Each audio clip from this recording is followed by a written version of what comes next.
from day one, I said Arteta was going to self in Arsenal, and I think I even made a bold call that Arteta has come to Arsenal not just to win the league; he wants to win the Champions League with Arsenal. Transit TV, welcome back to Reggie Transfer Talk. As we all know, this is transfer season. We're in the transfer season right now, so I'm here today with my man Ubum to discuss all things transfer, focusing mainly on Arsenal. Arsenal mainly today. We're going to talk about Arsenal, then a little bit of Newcastle and Manchester United. So stick around with us. Make sure you hit the like button, subscribe if you have not done so, and let's get on with it. Ugu, my man, how is it going on your side today? Going well. For those of us in the United States, a belated happy July 4th. Reggie, it's good to be on the show again. We've had a bit of a hiatus, maybe for the last 1 week or so. We haven't been on the show, and it's a pleasure to be here again this morning, wherever you are in the world. Thank you for joining Transit TV. As usual, our opening message is always to encourage people to subscribe and to share with friends. And please feel free to give us your comments in the comment section. So many things are happening in the world of football, and so we'll delve into it this morning.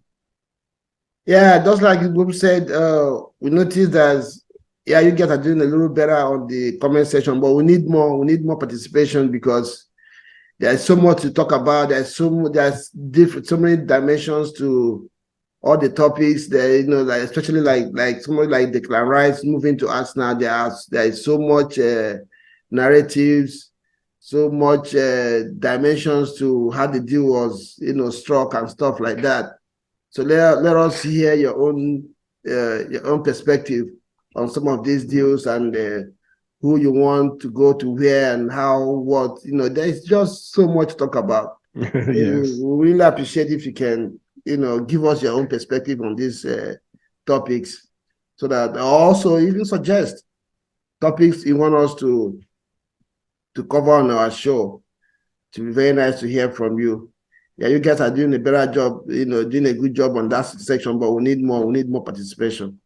Please don't forget to hit the like button as you watch this content and share with your friends. Where do we start today? There's so much news about Arsenal, but let's start with Newcastle. The reason being that, considering what the Newcastle did last season and a few transfers they have done, they seem to be going under the radar. But I'm beginning as a rival fan, I'm a little scared about Newcastle going into next season. I don't know what your impression is about that club and the team. Yeah, rightly said. Rightly said. They are very measured in their approach. Apparently, they took their time to hire the right people in the back room, and when you have your back room and structure set, you see it manifesting in the decisions that they make. Right. So far, they've bought Tonali, who everybody would agree is a top class midfielder. And Italians hardly ever leave Italy. They prefer to play in their home country. So this guy grew up in AC Milan, really loves the club, but was very reluctant to leave. But Newcastle were able to get him out of that place and bring him in. When the guy will combine with Bruno Guimaraes and the people they have in their midfield, you can see something coming. So rightly so, it's concerning for the rest of the league. By the time they get Champions League revenue and add to the already overflowing funds that they have in their coffers, then it will only be FFP that can hold them back. But again, it's not just spending money like we've seen lately. It's about spending the money right and getting the right personnel in. So that's where the confidence in Newcastle lies, and that's where the fear lies. For those of us that don't support the club, and they would take them as opponents. You can see that they have a really good plan. So yes, kudos to them so far. Yes, if you take your time and really look at Newcastle, and from the time that club was taken over by the Arab businessmen, you could actually think that there's a relationship between the owners of Newcastle and Manchester City because of the way the club is run. They have been very consistent. Everybody thought that when they came in, they're going to go throwing money around, but they didn't do that. They got a very cultured coach, very decent, not just a decent manager, but a decent man who is not rowdy, who is not all over the place, who looks, like you said, very well measured. He knows what he wants to do with his team. But there's something unique I've found out about their recruitment. They have warriors all over the pitch. Mm. The kind of players that Newcastle have managed to sign are players who are willing to die on the pitch. They're not just good players, but they work hard all around the pitch. And like I said earlier on, it's a bit of worry for me, and should be for other top six, traditional top six, big six teams in England, because if Newcastle manages to, if not challenge, but just stay top four this season again, I believe that by next season they're going to attract some top talents, and it's going to be a team to worry. I believe that team, if they continue the way they are going, Newcastle will win the EPL in the next 3 to 5 years. They will, because I see a lot of improvement on the team. I see stability. They don't panic, just like Man City does. They don't panic. They know what they want. They go for it. They do it, and they get things going. They are really very consistent. Last season, yeah, they made top four, but if you watch their performance, there wasn't any. It wasn't a kind of roller coaster. They were steady. Yeah, they lost a few games, drew here and there, but their performance week in, week out was steady. Eddie Howe seemed to have clear-cut strategy going into any match, and they just get into the pitch, do what they have to do, and get out. Sometimes, even when they miss some players through injury, you still don't really, see it in their performance because they have warriors all over the pitch. Two key transfer that they made that for me really helped the team.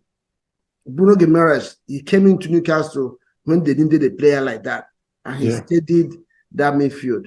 Then Kieran Trippier as well from Atletico Madrid has been a very solid signing for that team. A very, he's been a steady performer for them as well. Then last season, they added icing on the cake, getting Isaac. Yeah, though he was injured for a large chunk of the season, but when he came back, his performance and his, making a sign of that magnitude also sent out a message. And he came in and he did very, very well. Callum Wilson has stepped up very well last season, getting him some, England call-ups. So I believe Newcastle is going to be, and I don't think they are done for the summer as well.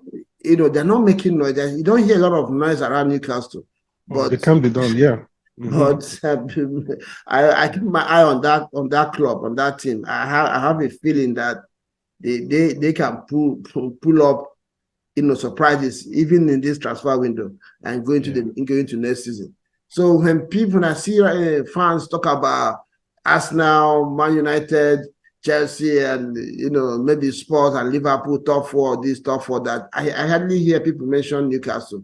I just laugh because as far as I'm concerned, next season, though we're not going to do a prediction yet for next season, but how it stands now, I believe Newcastle will be in top four. I believe Man City will be in top four. So the remaining two is between Liverpool, Arsenal, Man United, and Chelsea. So it's going to be another very, very exciting season next season because two or three of these top teams is going to miss out on top four. So I don't think anybody should mess around with their preparation for the season, because getting to top four in EPL is going to become a very, very huge and fierce battle between teams. So we move to Manchester United.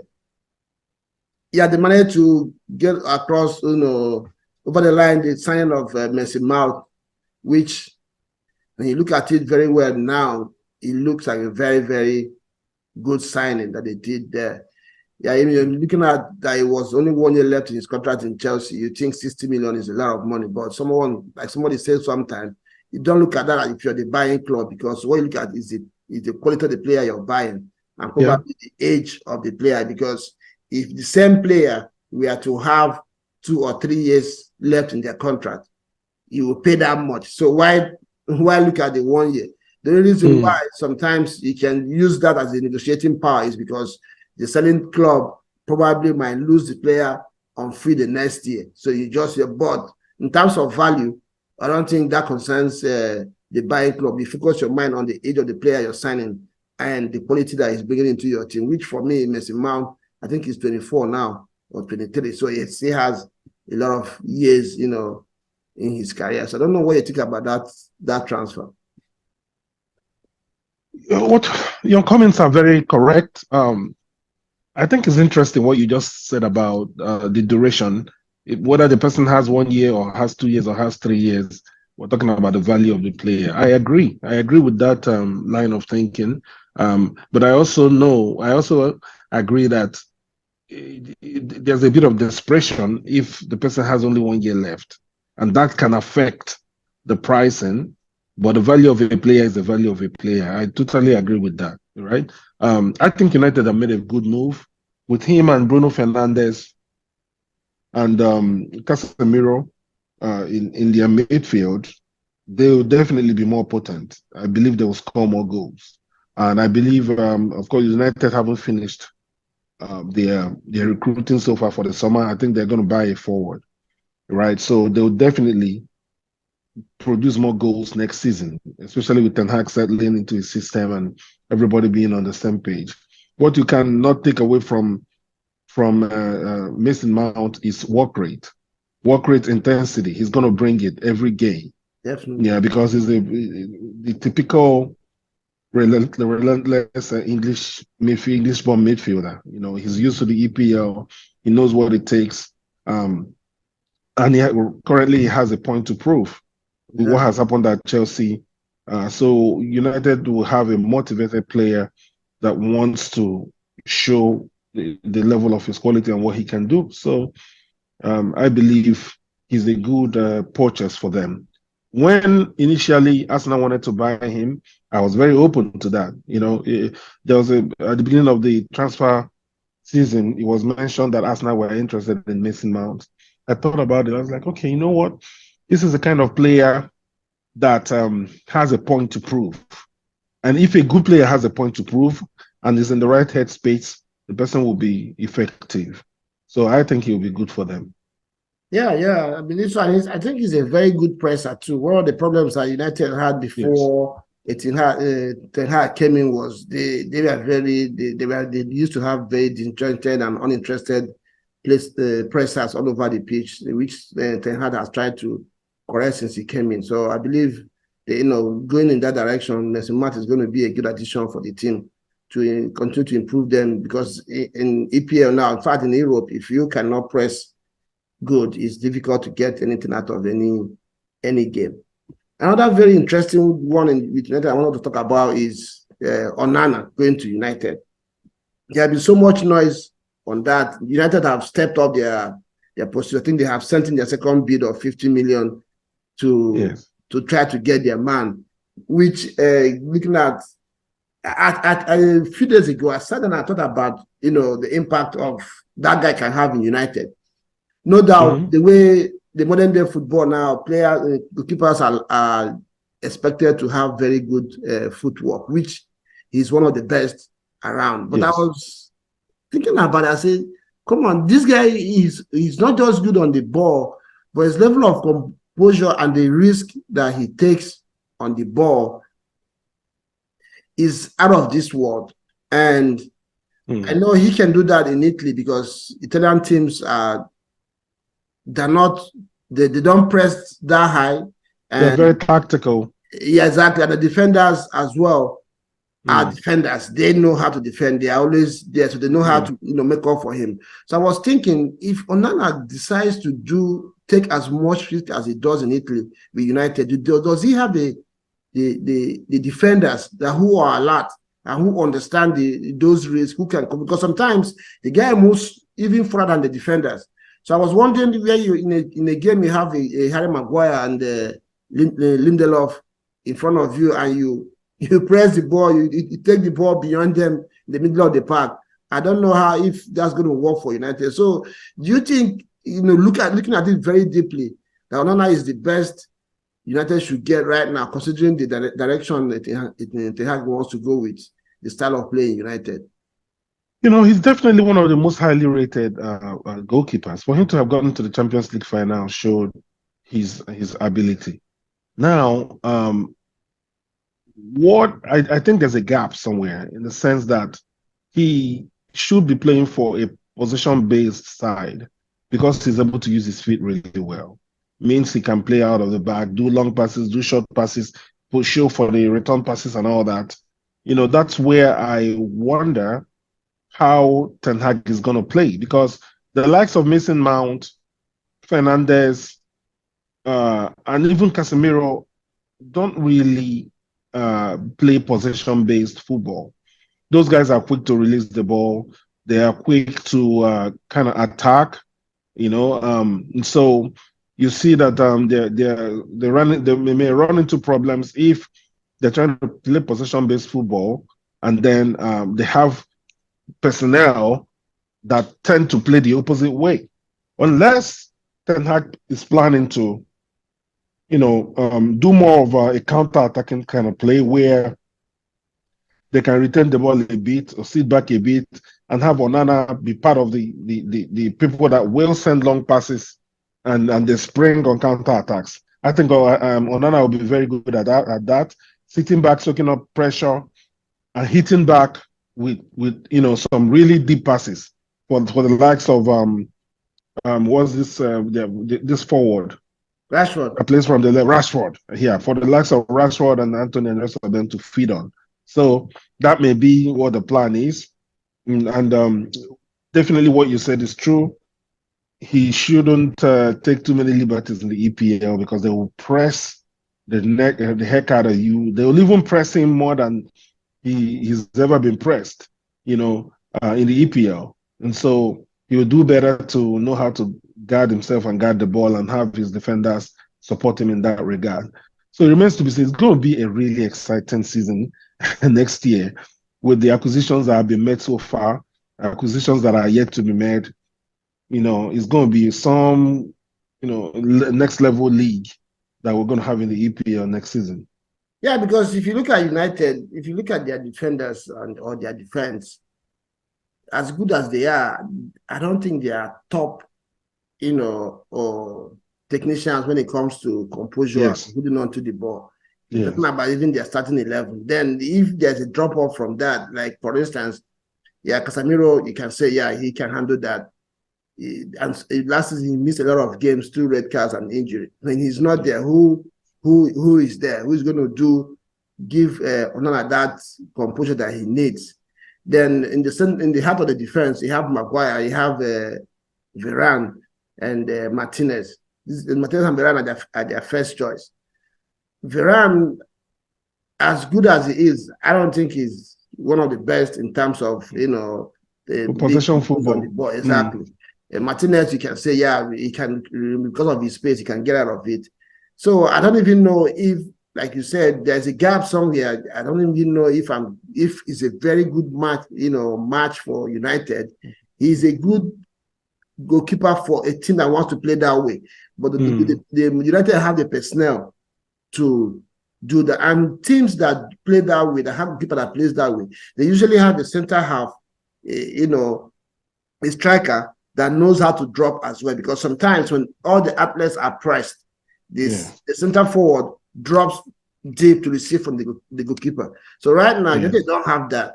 Like you said about Rashford. Rashford is a player that likes to run onto things, cut in and do his damage. Yeah. So he's not a position-based player as well. So it's left to be seen how this combo is going to work. I believe Ten Hag has done his work very well, and he knows what he wants to do with the goalkeeper. But as much as I like him, I rate that move, I'm still a little bit, if I'm a United fan, I'll be a little bit worried and suspicious of how he's going to pan out. But let's see how he goes. Then one of the news that broke out for United this week is Mason Greenwood. Very, very exciting talent. A very good player, a very good footballer that I love so much on the pitch. Unfortunately, we all know what his story was. He's been out of the game for over a year now, and his ban has been lifted. So, if you were to be Greenwood's manager or advisor, there's news today that a team in, I think it's Atlanta in Italy, is trying to take him on loan. There's a contrary news that Erik ten Hag wants him to stay. So I don't know, where do you go with this one if you were to be in Mason Greenwood's camp? Okay, the latest news is that he's not going to preseason camp with United. I mean, that says a lot. If I were his manager, I will get him out of the UK as soon as possible, get him to a place where he will settle down, get his head in the football again. And Greenwood, like you said, is a top-class talent. Anywhere he goes, it's almost a guarantee that they'll get goals. So I don't know why he's still hanging around in the UK hoping to play for United. I would say, hey, if I want to extend my contract to United, I extend, and then find a place to actually play, get himself back into the heat of things, get people to see him playing again, and kind of start pushing all this negative narrative to the back. And very soon people will forget those things. He'll be able to move forward and continue with his career. I don't think he should keep hanging around United hoping to get back into the main team immediately. That's going to be counterproductive for him. Yeah, and another thing, I remember what Arsene Wenger used to do for Arsenal players in there. I don't know if you remember years back when Van Persie was still very young. He had an allegation one time he went on international duties. And once he got back, Arsene Wenger pushed him and told him to get married. And once he did that, he settled down and faced his career. So probably Greenwood might have to start looking in that direction and probably get him a very settled partner that can, help him focus his mind on what needs to be done to move his career where he needs to get to. Let's get into Arsenal. This week, the team came back to preseason. We saw pictures and videos of players, and you could see players we are buzzing, and the whole place was looking lively. What did you make of the mood of the players? I saw Jesus make one or two comments. What have you made of the team coming back to preseason? First of all, I want to say congratulations to the Arsenal Football Club and Mr. William Saliba. Just about 10 minutes ago, the website confirmed his extension of his contract with Arsenal. Man, the news is something to be celebrated more than even paying for purchasing the Declan Rice, because William Saliba, we saw what he brought to the squad last season. Played 33 games, was immense, was just incredible, leading Arsenal to win 43 out of 45 games up until December that he played. And so congratulations to him for getting the extension he deserves, and congratulations to Mikel Arteta and his team and Edu for retaining the service of this generational talent. So coming to your question, yes, there's a buzz about the place, and the buzz is about to get to the next level with the likes of Timber and the likes of Declan Rice going through their medicals today. The place is buzzing. It's remarkable. It's remarkable again.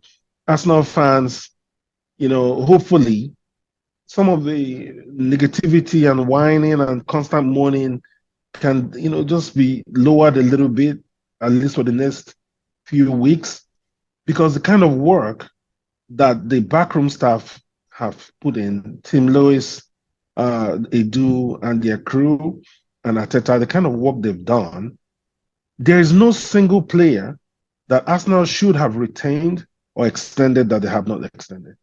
Yeah, It well, doesn't, I mean, I was going to get to all you that. It's know, really, yeah, it's so really crazy it's, right now. I was going to talk about actually about the Arsenal, the Arteta pool, yeah, because it's becoming very, very consistent in the mouth of every player that Arsenal signs now, or even the ones that are leaving. They always yeah, talk about Arteta.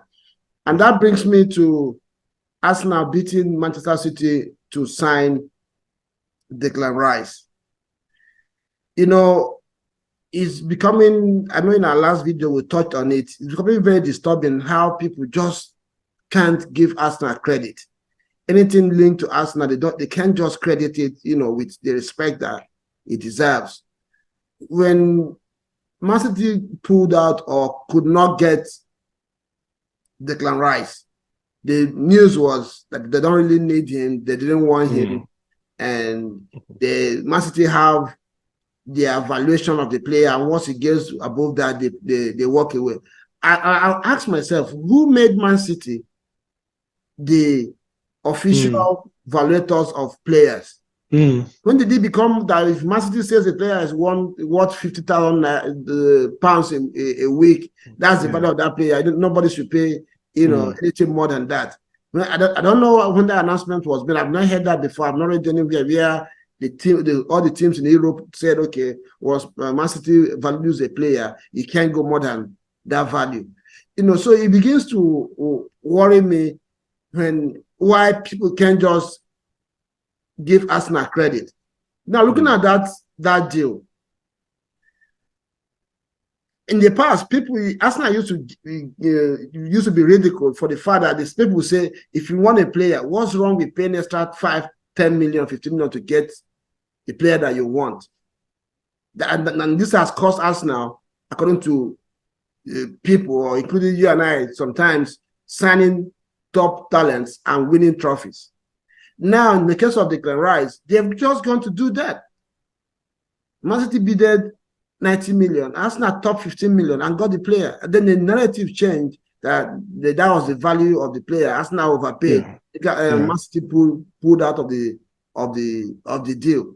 That's one leg of my worry. Then the other side of it is people also who don't want to accept the fact that Declan Rice chose Arsenal ahead of Man City.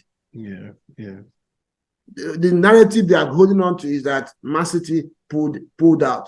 Man City did not pull. The reason why they pulled out was because they have gotten words, as far as I'm concerned, that this guy wants to go to Arsenal. Otherwise, I'm sure they would have come back with an improved Mm. bid. Then for people who said Man City don't need Declan Rice, are you telling me that if Arsenal did not come back with an improved bid and West Ham accepted Man City's 90 million, wouldn't Declan Rice be a Man City today? Mm. He will be a Man City player today. So would they not turn around and say, no, we didn't really need you. We are just messing around with Arsenal, can go to Arsenal. It's not going to happen. He's going to be in Man City today. So which Mm-hmm. means Arsenal beat Man City to the signing of Declan Rice in any way you want to look at it. And whether you're an Arsenal fan or not, just give Arsenal the credit and move Yeah, on. yeah. I don't know what you think about this narrative. It's really becoming disturbing, Oh, it is. It's frustrating. I try to get ahead of, or I be just keep away from those notoriously negative and such kind of YouTube channels. One notorious one that I wouldn't even give him credit by mentioning his name was actually um, going around saying that David Ornstein manufactured the story that that Manchester City placed a bid for, Yeah. you know, and the guy has made that his reality. He's made that his truth. He's saying that he knows that Ornstein was lying. Ornstein manufactured that story. Yeah, Right. they said they Mm. proposed that they didn't use the word bid. Yeah, I remember. You I know, know who you're talking about. yeah. So it's unfortunate, I guess many of these things are for clicks, but many people actually on the internet, you read some things or hear some things, and you wonder whether these people are sane or not. But again, when it comes to Arsenal, there will always be conspiracy theories. The young lady in the British press, Eni Aluko, also alluded to, Yeah, some really silly things. And yeah, so we know the truth. We know the reality. The reality is that, like you said, City wanted this guy, and Arsenal bid way more than City wanted to pay. And then City, typically in those kind of situations where people want to bid more than them, what they do is they go after the player and they get the player's opinion, right? Do you want to play for us? Do you want us above every other club? Then when they get their answer, it will determine their next steps, whether to maybe increase money or stick to their guns and turn the player's head, right? But in this case, it was clear that they went to Rice, and Rice said, hey, my choice is to go. As long as Arsenal is in this race, that's where I want to go, exactly. right? And so they had no choice than to move on and look for other options. Definitely, Rice would start in that City midfield tomorrow, especially with the departures. Oh, exactly. Gundogan is gone, right? And when you have Rice and have Kovacic, you know You will play that, right. with all due respect to Kovacic, who's I think a very solid midfielder and player, he will play Rice ahead of him. Rice brings so much more to the table. So Arsenal, credit to them. They will still not get the credit because people will always want to say one thing or the other. I hear Rio Ferdinand, all he's been talking about is Mason Mount and how Mason Mount would do, beats at United and all that. But when it comes to talking about Rice and Arsenal, he has a different narrative. He keeps quiet, doesn't say much, but it is what it is. We'll keep doing what we do. Yeah, yeah, exactly. And then while you're on that, let's stay on that. So, what do you think about the Arteta pool? Because even the players that renew their contracts, the ones that are coming in, and sometimes, and a lot of times, even as not players that have left the club, I hardly see anybody that has anything negative to say about Arteta. All the reason why they always sign for Arsenal has always been Arteta. And recently, I don't know, you remember, there was a publication, an interview that Pepe granted to a media house somewhere. I think it's back home or in Africa. And he was very equivocal. And he said he didn't say anything bad about it. Even after he was frozen out of the team and he went on loan, he still said good stuff about the guy and what he did, try to help him get into the team. The words that he used for him to try to motivate him to get into the team. And even though we know it didn't work out. So what have you made of Arteta, and what do you think about him as a manager and as a person? Oh, I think the guy is simply incredible. I rate him really, really highly. Apart from being a student of the game, obviously, knowing what he wants in a team, I think his communication skills are way above par. I think he's a master in communication, right? From his press conferences to the way he carries himself to his clearly seen. It's clear to see the effect and the impact he has on players and staff around him, right? You can see his print on everything around the club, even the signs that he has put up, right? The signs that he has put up on the training pitch, communication, sending messages, subtle messages. I saw the video. I saw Win, the dog that he brought to the training ground. We saw people, the dog welcoming people back from preseason.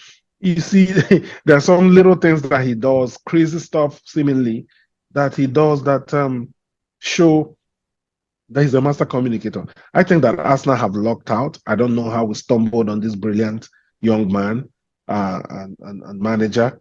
that's a mainstay. You can see he's ambitious, but he's not the crazy type that will win one thing and the next thing he wants to go, the next day he wants to go to Barcelona or he wants to go to some other, big club, right? You can see a very stable man, stable family life that wants to create stability and a winning culture within the club.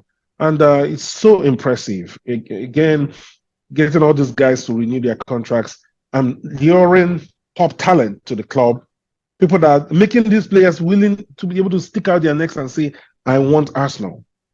That's a recurring theme, right? With all the Romanos updates, Timber, you hear the recurring theme is, hey, it's Arsenal or nobody else. This is the club I want. Unless they don't want me anymore. As long as they want me, I'm going there. The same Timber, Havertz, Even Havertz, Rice. Yeah, all of them have said the same thing. So, that shows you that it's not a flash in the pan. It's not a one-off story. It's who this man is. And I checked his message again to Granny Shaka yesterday after describing how awesome and how great Shaka is. He said, "We wish you and your family the best." Now, go and check messages around. You hardly hear a manager or clubs talk about family, yes. talk about family. That's one thing about Arteta that I found quite remarkable.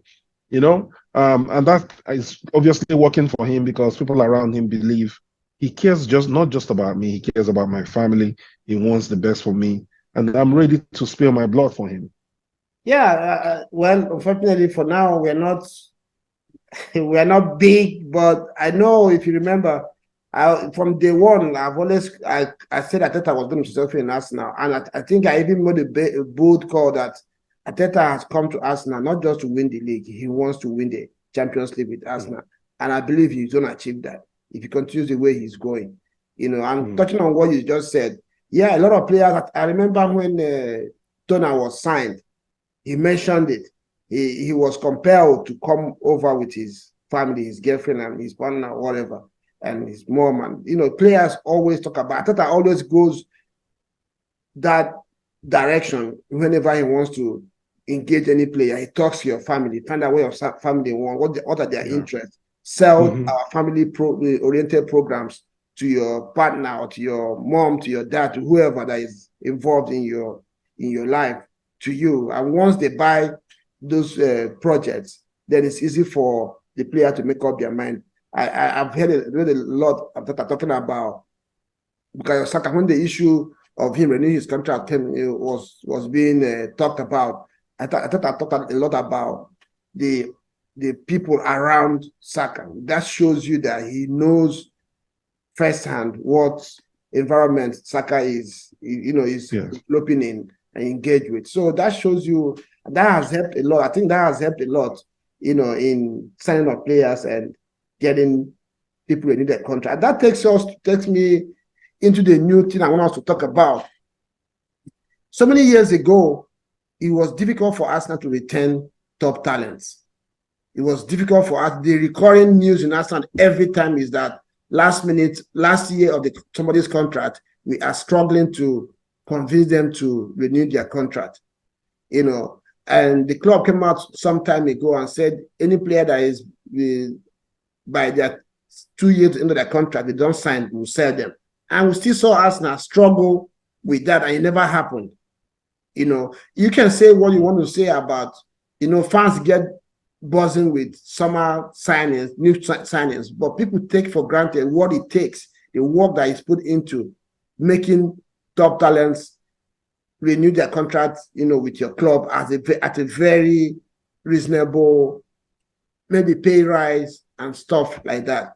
So this week alone, like you said, Saliba renewed his contract. Saka has renewed. Martinelli did his own before the end of the season. Reece Nelson just signed yesterday, and we are able to fend off approaches from Man City, Chelsea, and other top clubs in Europe for Nathan Nwaneri.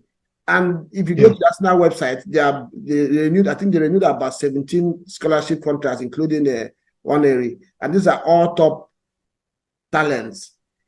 I believe Arsenal, rival fans don't want to acknowledge this, but these are things that are not happening in Arsenal before.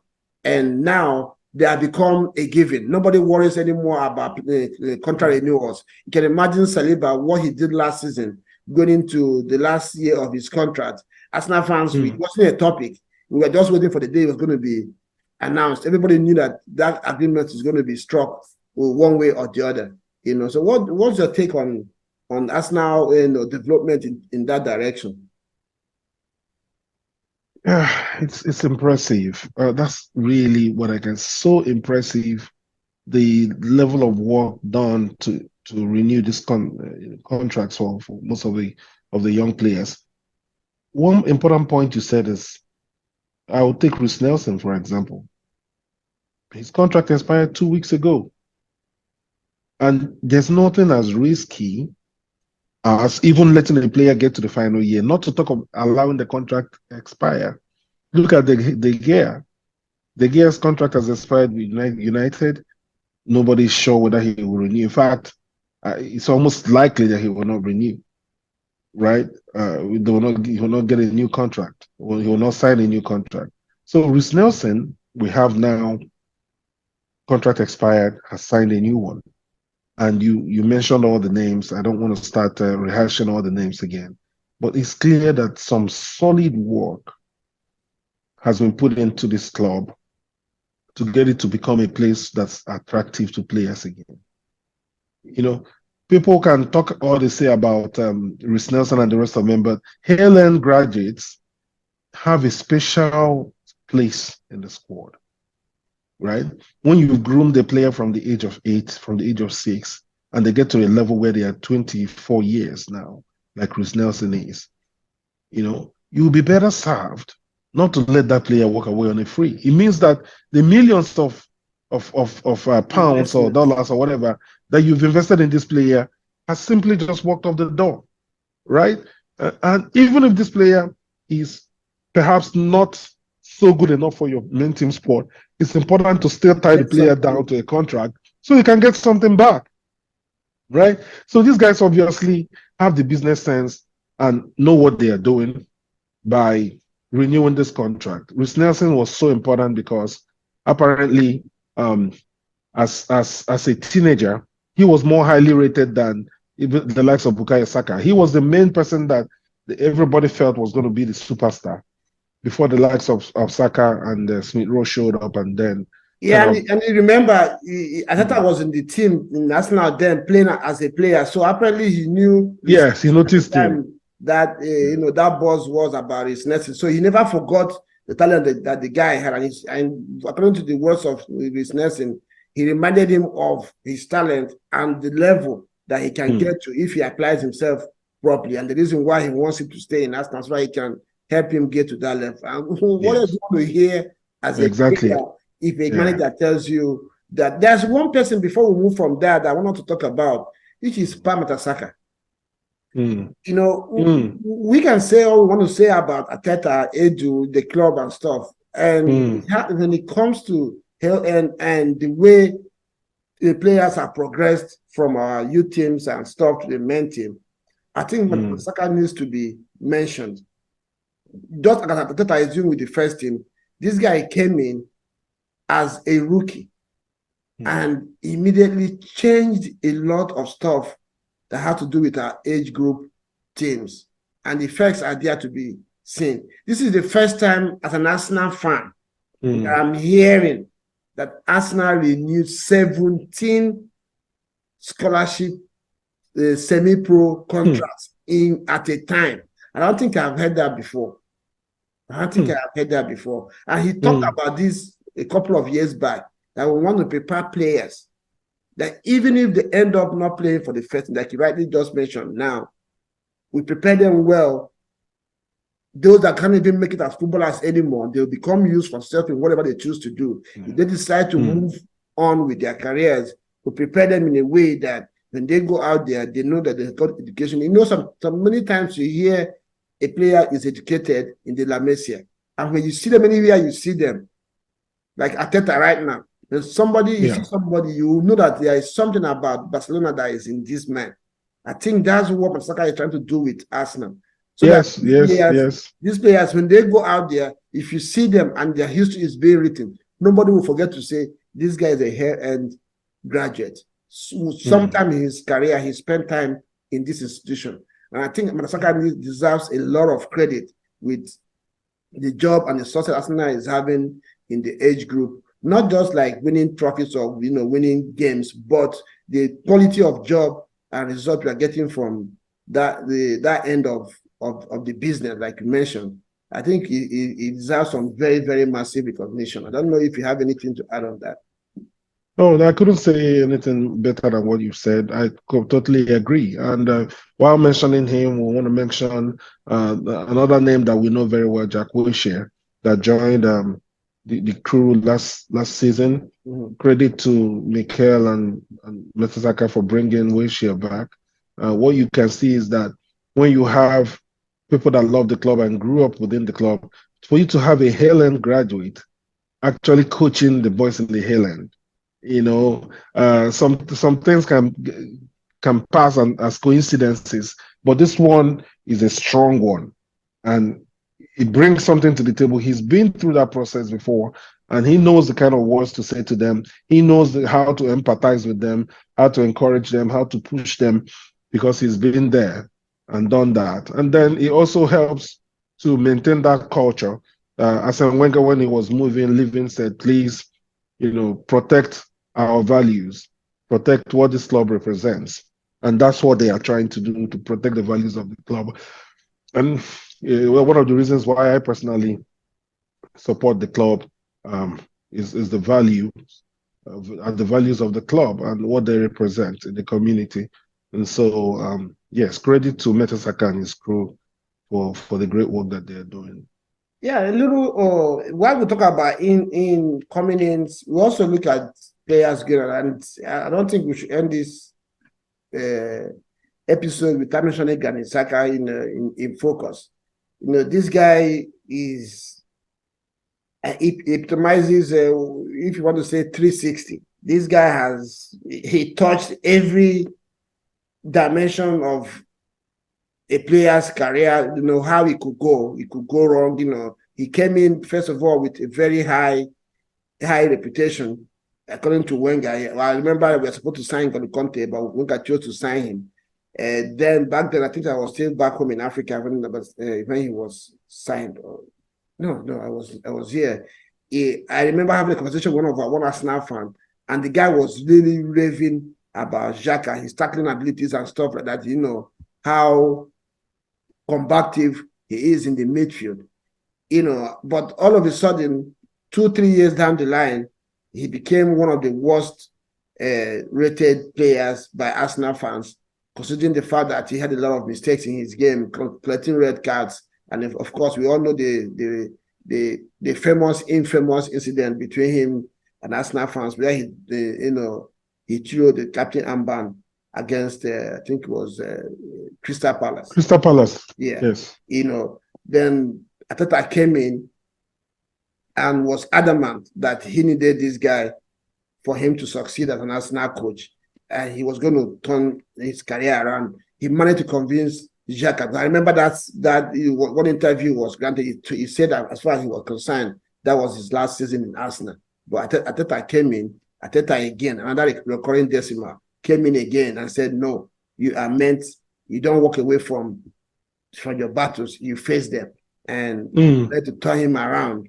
And today, if you go on social media and read comments, you will not believe that this Xhaka that Arsenal fans are actually writing this about, because this is a player that if 80% of Arsenal fans say that they don't want to see him wear the jersey anymore, talk less of wearing the captain's armband. I remember the first day, I think it was Odegaard was put and Xhaka was given the captain armband. I took my time to see how Arsenal fans were going to react to that. And it was a 50-50 divide, in fact, 60-40 divide. Those who didn't mind, based on the way he was performing, and a few, of course, who are very unforgiving, who said no, they didn't want him to do that. And today, people are even saying that this is a mistake for Arsenal allowing him to go. But I understand, for me, I understand this is a very good move for Xhaka. He's going to be 30 this year, if not already. And he manages to get a 4 or 5 year contract from Leverkusen, which guarantees him stability in his career going into his early 30s. So I think, and this is another way I think Arteta has shown that he cares about people who work for him, because if he was selfish, he would have probably forced Xhaka to stay. And Arsenal will start giving him 1 year extension every year, and that's can cause instability in the player's mind and his family. But for him to allow him to go sign this long-term contract, end his career in Europe, if so to say, if he wants to, in a very stable manner and stabilize his family, I think that's a very good score for Arteta as well. So I think Xhaka, for me and for us here in Transit TV, we wish you and your family, like Arteta mentioned, good luck. And I believe you're going to become a manager in years to come. So I don't know if you have anything to add on Xhaka. Yeah. Just one small thing. It shows the fickleness of fans. Exactly. I dare say, Arsenal fans. I've read multiple reports about Xhaka's departure, mainly from Arsenal blogs, and I read comments, and I'm wondering, Arsenal fans are crying that Xhaka is leaving. Is this possible? You know, yeah. Is this possible? A few months ago, these guys were all crying that this man should leave our club. He cannot turn, he cannot play. Suddenly, because he's leaving, everybody's now appreciating who Xhaka is and what he brought to the club. This man was one of the few players that were ready for a fight in a national shirt. And I'm hoping that's one thing we're going to miss. I'm hoping that we have guys that are ready to step up, both physically and vocally and body language wise, to be ready to show that Arsenal are not going to be bullied all over the park. You can see, last season he was one of the always the first or whatever. If there's a physical fight or anything going on, he will show up there and he will stand up to whoever. Him and Gabriel Magalhaes. Him and Gabriel Magalhaes. So hopefully we'll have a few of those kind of characters so that we don't go back to the days where Arsenal players are bullied all over the park without the referees protecting them, and they ended up getting messed up. So yeah. It's crazy. It's so good to see that fans are crying that Xhaka is leaving, after everything. And I think it's the best time. Again, it's always good to leave when the ovation is loudest, right? For his sake and for his history and everything, this is the best thing for Xhaka, because oh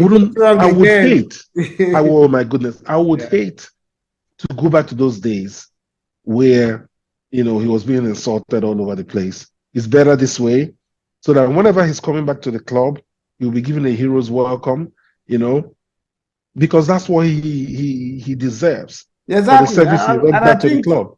I think if I'm a motivational speaker, this makes a very good case study to use to, to talk people out of any challenge they are going through. And I know Arteta, being who he is, he's going to use the Granit Xhaka story a lot of times to motivate players and people around the block, because if Xhaka could turn it around, then I don't see the reason why anybody should give up in this situation. To close this episode, let's talk about, we're talking about outgoings. We have Steve Round, our coaching assistant, who joined when Arteta joined as well. There's an announcement that he's going to leave the club. I also read about the head of our medical. I don't know if that's true or that's true. Yeah, is leaving as well. Yes. I don't know if I want to be concerned about these movements, or I'm trusting that, Arsenal is bigger than anyone, and they would have. I don't think it's going to be is a sudden resignation. Probably it's something that they've always known, and there's plans to replace this man. I don't know what do you have any information as regards to the reason behind these departures? No, I don't. I've listened to quite a few people, read quite a few places. Nothing yet to substantiate. The likes of Charles Watts, I promised to look into it and see if they can get more information. But what I know is that for me, it's a testament to the quality of of the backroom staff in Arsenal. I think that with the way they've performed, it's not a surprise that clubs will want to poach many of them, Yeah, yeah. and the work that they've done. So Steve Round, I hear, was the elder statesman, and I hear he may be rejoining David Moyes. Remember, he was David Moyes' assistant, and that's how um, Arteta got to meet him when he was at Everton. And then Exactly. when he got this job, he called him immediately. So I hear rumors of him going back to join David Moyes at West Ham. And then, of course, Driscoll, Liverpool tried to poach him in 2020. Arteta convinced him to stay. I hear that the reason for that he's moving to United was because his family is closer to the east and not east or whatever that side of the UK that United is, and he wants to stay closer to his family. Um, I don't think there's any rancor. I haven't heard rumors of any rancor or any. But again, I trust that Arteta and his crew will be able to recruit or maybe promote people from within to get into that, fill those gaps. The doctor's one is a strong one because that guy has Exactly. been Yeah. there. He's even served the UK the English national English team national team. Yeah. while still working at Arsenal. He's been at Arsenal for 14 years. That's a Yeah. lot of time. That's a Yeah. long time. So again, one of the things that they said about Ferguson was that one of the ways he won he did his stuff was to always refresh his staff, and that was the one thing that they complained about Wenger, that Wenger refused to. Wenger had the same assistant for donkey years, Everybody you was know. confident, too comfortable in their positions. There was no Yes, challenge. yes. So it can be looked at positively, it can be looked at negatively. But I'm glad that it's happening Early. before preseason. This is Yes. the best time for it to happen so that we'll plan. We don't want to get into a season with everything stable and then Coming people start together. leaving. It will create a lot of tension. Yeah, which seems that means there wasn't a rank, or probably it was being talked about, and plans were made to replace these people. Like you rightly said, it's a good thing to be said about the workings in behind the scene in the club. There's unity, there's harmony. Everybody is pulling in the right direction. Not anybody has left us now in a rank, or they always have good to talk about Arteta and the club recently. So I Yes. think our viewers will say again before we go, don't forget to like our video, share it, and subscribe to the channel if you have not done so. And we continue to grow the channel. We are looking forward to hitting our 2,000 subscribers before the beginning of the season in next month so that we can get busy. And don't forget as well, look out for our content coming up in 2 weeks' time. The schedule for our preseasons are out. Transit TV is going to try as much as we can to be in different locations to bring you content, live videos, interviews from Arsenal fans. From you can get one or two of the players as well on the channel. So look out for the content coming up in the coming weeks with regards to our preseason activities. So we're happy to have you on this episode, and we look forward to having you in the coming ones. Good to have you one more time. And if you have any words for our viewers before we go. Oh, thank you, Reggie. It's always a pleasure and an honor working with you. Like Reggie rightly said, guys, please subscribe. Let's hit the 2,000 mark. Let's keep marching on. It's a great time for those of you that are Arsenal fans. Congratulations so far with our preseason and our preparations. Let's continue to work and hope for the best. And for those that are non-Arsenal fans, thank you for bearing with us, listening to Arsenal banter and Arsenal chat. And as much as possible, we'll try to cover every club, cover every league, cover all the news out there. Thank you again, and see you next time. Okay, guys. Bye for now and see you. God bless.